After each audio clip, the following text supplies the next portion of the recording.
Em outubro de 2015, a paulistana Camila Conde passava por um momento de extrema tensão.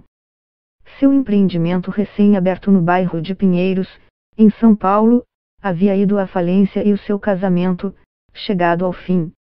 Com o estresse, a imunidade baixou e a empreendedora desenvolveu um quadro de herpes zoster, uma doença que faz explodir bolhas na pele, causa uma dor aguda e pode deixar sequelas permanentes.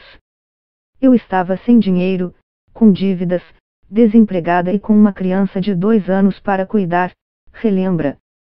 Os primeiros sintomas pareciam de uma reação alérgica.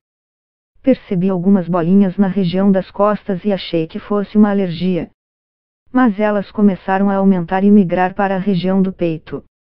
Aí começou a doer, e muito, afirma. Uma semana após os primeiros sintomas, Conde foi ao pronto-socorro, mas a médica que a atendeu desconhecia a doença e receitou uma pomada para herpes simples. Embora tenham o mesmo nome, herpes e herpes zoster são doenças totalmente distintas. A primeira é provocada pelo germe HSV-1, enquanto a segunda é resultado da ação do vírus da catapora. A pomada não resolveu. As bolhas aumentaram e começaram a estourar, relembra. Nesse estágio, a dor era insuportável, relembra Conde, que buscou um novo médico. Dessa vez, com diagnóstico certo, ela foi submetida a tratamento e teve de ser afastada por 15 dias do trabalho no qual havia recém começado. A dor aguda, afirma, durou semanas e parte dela permanece até hoje, 2 anos após a doença. Quando o tempo muda bruscamente, sinto pontadas onde havia as bolhas, diz. A herpes zoster é uma doença infecciosa causada pelo vírus varicela zoster, o mesmo responsável pela catapora. Geralmente adquirido na infância, momento em que a maioria dos brasileiros manifesta as feridas clássicas e a coceira da catapora, ele pode ficar anos dormente no organismo e acordar a qualquer fase da vida. Quando desperta, o vírus faz surgir dolorosas bolhas pelo corpo. O vírus fica alojado em gânglios nas regiões do tórax ou do abdômen e um dia, por causa da queda da imunidade ou porque a pessoa está mais velha, ele aparece como herpes zoster, explica mais a Cairala, presidente da Sociedade Brasileira de Geriatria e Gerontologia.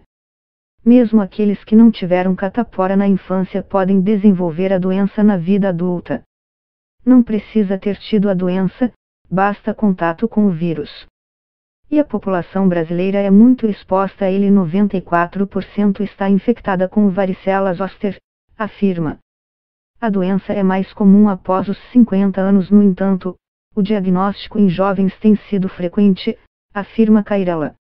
O estresse, diz a médica, é um dos fatores que vem mudando o perfil daqueles afetados pela infecção e fazendo a doença aparecer cada vez mais cedo. Estamos vendo a doença em mais jovens, vejo muito naqueles em pré-vestibular, diz a médica. Tudo o que diminui a imunidade pode levar a herpes zoster. O estresse acorda o vírus. A única maneira de prevenir a infecção, que pode ocorrer várias vezes, é por meio da vacinação. O imunizante, contudo, não é 100% eficaz, está disponível somente na rede privada e custa, em média, R$ 450. A doença pode deixar sequelas, que vão de cicatrizes a cegueira e surdez. Também é comum a neuralgia pós-herpética, conhecida como nevralgia, uma condição dolorosa que é ativada na maioria daqueles que desenvolvem a herpes zoster e que pode durar vários anos. A condição pode ser tão intensa que afeta movimentos simples, como vestir-se ou levantar-se da cama. É essa dor que Conde ainda conta sentir. O tratamento envolve medicamentos antivirais e analgésicos e, quanto mais cedo o paciente buscar o hospital, maior as chances de sucesso. O princípio ativo utilizado para conter a herpes zoster, o aciclovir, evita a expansão das lesões, mas só tem efeito se tomado até 72 horas após o aparecimento dos sintomas.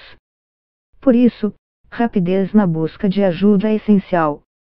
Após 72 horas, não pode mais usar o remédio, então a demora no diagnóstico pode levar à perda do timing de tratamento.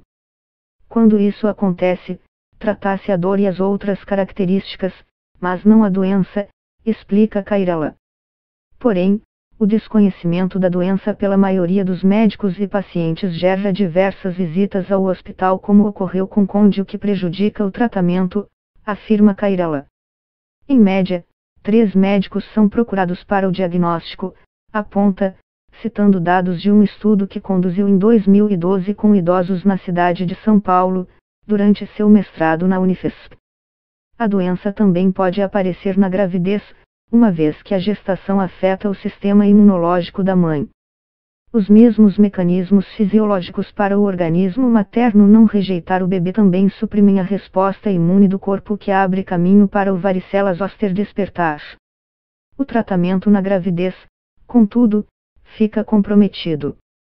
A jornalista Débora Moratori, de 38 anos, teve a herpes zoster há 4 anos, quando ficou grávida de seu primeiro filho.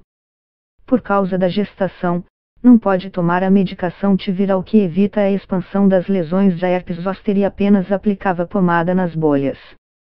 É uma doença complicada porque é muito dolorosa e, com a gravidez, é pior ainda, porque você tem medo daquilo afetar o seu bebê, relembra. Normalmente, a doença não costuma provocar sequelas no feto.